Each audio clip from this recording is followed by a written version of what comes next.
Friends, my name is काजल और आप सभी का स्वागत है मेरे चैनल पर। और आज के इस वीडियो में हम डिस्कस करेंगे UP DElEd first semester subject math model paper.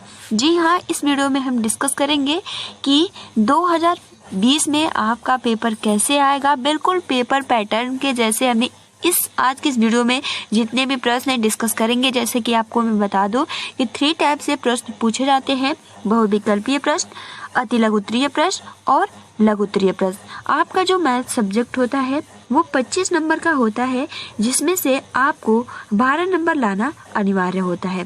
तो चलिए फ्रेंड्स, हम स्टार्ट करते हैं। और आज के जो ये प्रश्न है बहुत ही बेसिक और इजी प्रश्न है, क्योंकि फर्स्ट मॉडल पेपर है 2020 का और हम जितने भी सब्जेक्ट है ऐसे ही डिस्कस करने वाले हैं ताकि आपका रिवीजन बहुत ही अच्छे से हो जाए। तो चलिए स्टार्ट करते हैं। तो सबसे पहले बहुविकल्पीय प्रश्न स्टार्ट होता है। ठीक है, यहाँ प्रश्न होगा। ठीक है, तो बहुविकल्पीय प्रश्न स्टार्ट होता है। जो बहुविकल्पीय प्रश्न पूछता है उसकी संख्या होती है 5, अति लघु पूछता है उसका संख्या होता है 6 और लघुत्तरीय पूछता है वो पूछता है 7। तो ये कुल संख्या होता है। तो चलिए स्टार्ट करते हैं। सबसे फर्स्ट आपका जो प्रश्न है कि, और ये जितने भी प्रश्न है आपके सिलेबस से हैं, तो 2.4 इंटू 0.5 का मान क्या होगा। तो दशमलव का गुणा है, आप आसानी से कर सकते हो। ठीक है, तो दशमलव का गुणा करने का सिंपल नियम यही होता है कि जैसे ऑप्शन ए है 0.12, ऑप्शन बी है 1.20, ऑप्शन सी है 0.012, ऑप्शन डी है 12.0। तो चलिए गुणा करते हैं। सबसे पहले गुणा करने का सबसे फर्स्ट नियम यही होता है कि आप कई नियम होते हैं। सिंपल है कि आप जो है इसका दशमलव हटा दीजिए 24, ठीक है, और 5 में मल्टीप्लाई कर देंगे तो 20 हो जाएगा, और ये 10 और यहाँ 120 हो जाएगा। ठीक है, उसके बाद हम यहाँ से पॉइंट को काउंट करते हैं। तो 1 2 यहाँ देखिए, सिंपल आसान तरीका यही है। तो देखिए यहाँ 0.2 है तो 5 कितने के बाद है, 1 अंक हो गया। यहाँ 4 तो हम यहाँ 2, तो हम यहाँ से काउंट करेंगे 1 2, तो यहाँ 1.20। तो देखते हैं 1.20 ऑप्शन में है या नहीं। तो आपका ऑप्शन में बी है, तो यही आपका करेक्ट आंसर हो जाएगा। नेक्स्ट आपका प्रश्न है कि a माइनस ब्रैकेट में b माइनस 2a को सरल करने पे प्राप्त होगा। ठीक है, ऑप्शन में है, यहाँ माइनस नहीं है। ठीक है, यहाँ माइनस नहीं है, ये वैसे ही जैसे है 3a माइनस बी, 3b minus a, ab minus b, 3a plus b। ठीक है, तो चलिए इसका ये सिंप्लीफिकेशन का क्वेश्चन है। तो जैसे आपका सवाल है a minus B minus 2a, तो एक बार लिख लेते हैं a माइनस, ठीक है, b माइनस 2a। ठीक है, अब यहाँ देखिए a यहाँ प्लस है और यहाँ माइनस है। प्लस और माइनस क्या होगा, माइनस होगा। b माइनस और माइनस क्या हो जाता है, प्लस 2a। ठीक है, सबसे पहले प्लस करेंगे तो 2a और a, तो कितना हो जाएगा 3a और माइनस b। तो देखिए 3a माइनस b किस में है, तो ऑप्शन नंबर आपका फर्स्ट आंसर सही हो जाएगा, 3a माइनस b। नेक्स्ट आपका प्रश्न है कि कौन सा जोड़ा एक दूसरे के व्युत्क्रम है। ठीक है, तो ऑप्शन में देख सकते हो 1/3 3/9 है, 1/5 5/10 है, 5/6 6/5 है, उसके बाद 4/8 1/2 है। तो इसका जो आंसर हो जाएगा 5/6 और 6/5। जैसे व्युत्क्रम का मतलब यही होता है, जैसे मान लीजिए 5/6 हो गया और यहाँ 6/5 हो गया, तो ये क्या है, व्युत्क्रम है। अब आप यहाँ देख सकते हो 4/8 है। ठीक है, बट यहाँ 1/2 हो गया। ऊपर देख सकते हो 1/5 है और यहाँ 5/10 हो गया, तो ये व्युत्क्रम नहीं है, तो इसलिए आपका option number C right answer हो जाएगा। नेक्स्ट आपका जो प्रश्न है बहुत ही IMP है। ठीक है, 360 डिग्री कोण को क्या कहते हैं। ऑप्शन ए संपूरक कोण, ऑप्शन बी कोटिपूरक कोण, ऑप्शन सी संपूर्ण कोण, ऑप्शन डी इनमें से कोई नहीं। ठीक है, तो इसका जो करेक्ट आंसर हो जाएगा वो हो जाएगा संपूर्ण कोण। नेक्स्ट आपका जो प्रश्न है इसी के रिलेटेड है कि 90 डिग्री कोण को क्या कहते हैं। ठीक है, संपूरक, कोटिपूरक, संपूर्ण कोण या फिर सभी। तो अब देख सकते हो यहाँ 3 पॉइंट है, तो संपूर्ण कोण तो हमें पता है 360 डिग्री का होता है। कोटिपूरक जो होता है वो होता है आपका 90 डिग्री का, और जो आपका संपूरक होता है वो होता है 180 डिग्री का। ठीक है, तो आप यहाँ देख सकते हो जो आपका क्या पूछा है प्रश्न कि 90 डिग्री कोण को क्या कहते हैं, तो कोटिपूरक कहते हैं। तो यहाँ पर आपका ऑप्शन नंबर बी सही हो जाएगा।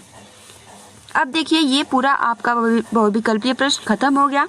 अब यहाँ से आपका अति लघु उत्तरीय प्रश्न स्टार्ट हो गया। अब देखिए सबसे फर्स्ट आपका प्रश्न है कि 15 के अभाज्य गुणनखंड क्या है। तो केवल और केवल आपको अभाज्य संख्या से ही इसका गुणनखंड करना है। ठीक है, तो 1 हो गया, 3 हो गया, 5 हो गया और 15 हो गया। ये सभी क्या है, अभाज्य संख्या है और 15 के गुणनखंड ये होंगे 1, 3, 5, 15। नेक्स्ट आपका प्रश्न है कि 3 अंकों की सबसे बड़ी संख्या उत्तरवर्ती संख्या क्या है। ठीक है, तो देखिए सबसे पहले आपको ये पता होना चाहिए कि 3 अंकों की सबसे बड़ी संख्या क्या है। तो 3 अंकों की सबसे बड़ी संख्या है आपका 999। उत्तरवर्ती मतलब एक उत्तरवर्ती होता है और दूसरा पूर्ववर्ती होता है। उत्तरवर्ती मतलब कि आने वाला अंक, ठीक है, तो आने वाला अंक में हम प्लस कर देते हैं और जो आपका पूर्ववर्ती होता है उसमें माइनस करते हैं। तो यहाँ ये पूछ रहा है उत्तरवर्ती, तो हम इसमें +1 कर देंगे तो आपका आंसर जो आ जाएगा वो आ जाएगा 1000। तो ये पूछा है कि 3 अंकों की सबसे बड़ी संख्या उत्तरवर्ती क्या है, तो वो है आपका 1000। ये आपका आंसर हो जाएगा। नेक्स्ट आपका प्रश्न है कि 13, 39, 273 का महत्तम समापवर्तक क्या होगा। ठीक है, तो आप कई सारे विधियां हैं, आप म से निकाल सकते हो, गुणनखंड विधि द्वारा, भाग विधि द्वारा। ठीक है, तो आप आसानी से चेक कर सकते हो। तो इसका जो मतलब वैसे ही देखने से पता चलता है कि 13 इसका महत्तम समापवर्तक है। महत्तम समापवर्तक मतलब होता है बड़ी से बड़ी संख्या और लघुत्तम समापवर्तक होता है छोटी से छोटी संख्या। तो यहाँ पर आपका जो राइट आंसर हो जाएगा वो हो जाएगा 13। ठीक है, आप काट के देखिएगा, ये 13 से कट जाएगा, 39 भी कट जाएगा, 273 भी कट जाएगा। नेक्स्ट आपका प्रश्न है कि राजेश ने 65% अंक वार्षिक परीक्षा में प्राप्त किए।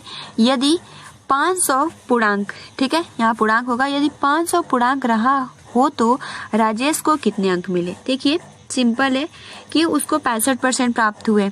ठीक है, और पूर्णांक कितना है 500।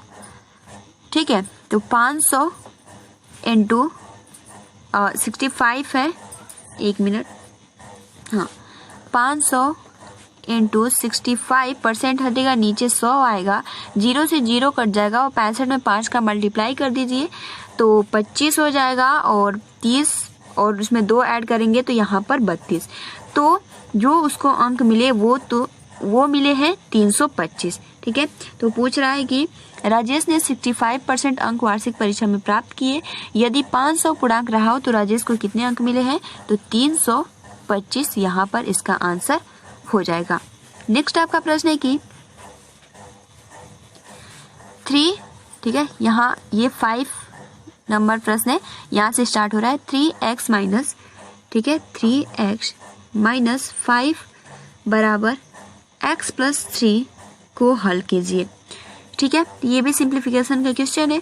तो 3x, तो हम x को इधर लाएंगे, प्लस में है तो इधर आएगा तो माइनस में हो जाएगा, और 3 और यहाँ माइनस में 5 है, इधर आएगा तो प्लस में हो जाएगा। ठीक है, 3x में से -x जाएगा तो 2x हो जाएगा, और 5 और 3 कितना होता है 8। ठीक है, फिर यहाँ लगा देते हैं x बराबर हो जाएगा 8/2, 2 से जाएगा ये 4 बार में और इसका आंसर आ जाएगा x = 4। ठीक है, तो इसका जो आंसर आ जाएगा x बराबर 4। ठीक है, तो आप उसको उसी के अनुसार हल कर सकते हो। नेक्स्ट आपका प्रश्न है कि किसी तल पर स्थित एक रेखा में कितने बिंदु हो सकते हैं, तो असंख्य हो सकते हैं। नेक्स्ट आपका प्रश्न है कि अब देखिए यहाँ से लघु उत्तरीय प्रश्न स्टार्ट हो गया। तो पहला आपका प्रश्न है कि ₹500 का 3 वर्ष का 12 वार्षिक ब्याज की दर से साधारण ब्याज ज्ञात कीजिए। तो साधारण ब्याज करने के लिए सिंपल सूत्र पहले पता होना चाहिए। सूत्र होता है साधारण ब्याज इनटू दर इनटू समय और बटे में 100। ठीक है, तो देख लेते हैं। आपका मूलधन बराबर इनटू दर इनटू समय होता है बटे में 100। तो देखिए मूलधन आपका 500 है और आपका जो दर है वो है आपका 12 और समय है आपका 3 और बटे में 100। तो 0 से 0 कट जाएगा। 12 में 5 का मल्टीप्लाई कर देंगे तो 60 हो जाएगा। 60 का 3 में मल्टीप्लाई कर देंगे तो यहाँ पर आपका आंसर जो हो जाएगा 180 हो जाएगा। ठीक है, साधारण ब्याज। नेक्स्ट आपका प्रश्न है कि देखिए ये सवाल मैंने बहुविकल्पीय प्रश्न में डिस्कस किया था, बट एक लड़के हैं उनको समझ में नहीं आया, तो चलिए अच्छे से हम यहाँ बता देते हैं। तो सबसे पहले आप यहाँ देख सकते हो 1 बाई और नीचे 1.2, 2 बाई 1.5, 2 बाई 0.6, 4 बाई 0.9 का लघुत्तम समापवर्तक क्या होगा। ठीक है, तो सबसे पहले यहाँ आपका 1 है और 1/2 है। ठीक है, फिर 2 और 1/5 है, फिर आपका जो है 2 बटे में 0.6, फिर है 0.4 और 0.9। तो सिंपल इसका आसान कई सारे तरीके हैं। तो सिंपल आप इस दशमलव को हटा दीजिए। ठीक है, तो दशमलव को हटाएंगे तो यहाँ 10 आ जाएगा, यहाँ हटाएंगे तो अब 20 आ जाएगा, यहाँ हटाएंगे तो भी 20 आ जाएगा और यहाँ हटाएंगे तो 40 आ जाएगा। तो अब देखिए एकदम आसान हो गया। आप 10, 20, ठीक है, 20 और 40 का, और देखिए इसमें जो बट्टे वाला लघुत्तम समापवर्तक, तो देखिए सबसे अगर मान लीजिए यहाँ लघुत्तम समाप पूछा है, लघुत्तम समाप लौसर पूछा है, तो ऊपर वाला का लौसर निकालते हैं और नीचे का मौसर निकालते हैं। ठीक है, अगर वही महत्तम समापवर्तक पूछा होता तो ऊपर वाले का मौसर निकालते हैं और नीचे वाले का लौसर निकालते। ठीक है, तो यहाँ अब आपको पता चल गया कि जितने भी ऊपर जैसे 10, 20, 40 का लौसर क्या होगा, 12, 15, 6 और 9 का मौसर क्या होगा। ठीक है, तो 12, 15, 6 का मौसर जो हो जाएगा वो हो जाएगा 3, और आप 10, 20, 40 का लौसर क्या हो जाएगा, वो हो जाएगा 40। क्योंकि आपको लौसर मौसर निकालने आता होगा, आप आसानी से निकाल सकते हो। तो ये होता है भिन्न वाला लघुत्तम समापवर्तक निकालना, और अगर पॉइंट में है तो आप ऐसे निकाल सकते हो। तो इसका जो आंसर हो जाएगा वो हो जाएगा आपका 40 बटे में 3। ठीक है, अगला आपका प्रश्न है कि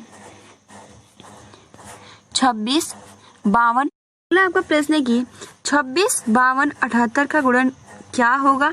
ठीक है, तो सिंपल ये मल्टीप्लिकेशन कौन सा ऐसा संख्या है जिसका ये टेबल्स है। ठीक है, तो 26, 52, 78 देखने से ही पता चलता है 13 का है। नेक्स्ट आपका प्रश्न है कि जैसे कि अगला आपका प्रश्न है कि भाज्य क्या है, भाजक क्या है, भागफल क्या है। ठीक है, तो बहुत ही अच्छे से हम समझेंगे। तो चलिए सबसे पहले जानते हैं भाज्य क्या है। ठीक है, तो यह वह संख्या है जिसमें संख्या से भाग दिया जाता है, उसे हम भाज्य कहते हैं। जैसे कि आपका ये हो गया, मान लीजिए यहाँ आपका 12 हो गया और यहाँ 3 हो गया। ठीक है, तो ये आपका भाज्य है। अब देखिए भाजक क्या है, तो हम इसी के थ्रू बता देंगे। तो यह वह संख्या है जिससे किसी संख्या में भाग दिया जाता है। जैसे आपका 3 जो है उसे हम भाजक कहते हैं। अब देखिए अगला जो आपका प्रश्न है कि भागफल क्या है। ठीक है, तो भागफल मतलब कि भाज्य में भाजक से भाग देने पर जो संख्या उत्तर के रूप में प्राप्त होती है उसे हम भागफल कहते हैं। जैसे कि मान लीजिए आपका 12 है, 3 है। ठीक है, तो ये आपका 4 बार में जाएगा और ये कट गया, तो यहाँ आपका जो 4 है ये आपका भागफल है। तो ये आपके परिभाषा है जो आपको पता होना चाहिए। अगला है कि भिन्न से क्या अभिप्राय है। ठीक है, तो जिसे हम बटे के रूप में लिखते हैं, तो अगर आप ऐसे लिखोगे फिर नंबर नहीं मिलेगा, तो आप लिख सकते हो कि यदि कोई संख्या m/n के रूप में हो तो उसे भिन्न कहा जाता है, जहाँ m एवं n पूर्णांक संख्या है और n बराबर 0। तो भिन्न के ऊपर वाली संख्या को अंश तथा नीचे वाली संख्या को हर कहा जाता है, उसे भिन्न कहते हैं। तो ये कुछ इंपॉर्टेंट प्रश्न थे जो आपके एग्जाम में ऐसे ही प्रश्न पूछे जाएंगे, जो आपको बहुत ही अच्छे से प्रिपरेशन करना होगा। तो फिलहाल हम मिलते हैं तब तक नेक्स्ट वीडियो में। अगर आपके फ्रेंड्स मित्र यूपीडीएलएड के फर्स्ट सेमेस्टर में है तो आप ये वीडियो जरूर शेयर कीजिए। तब तक के लिए thanks for watching, take care and best of luck.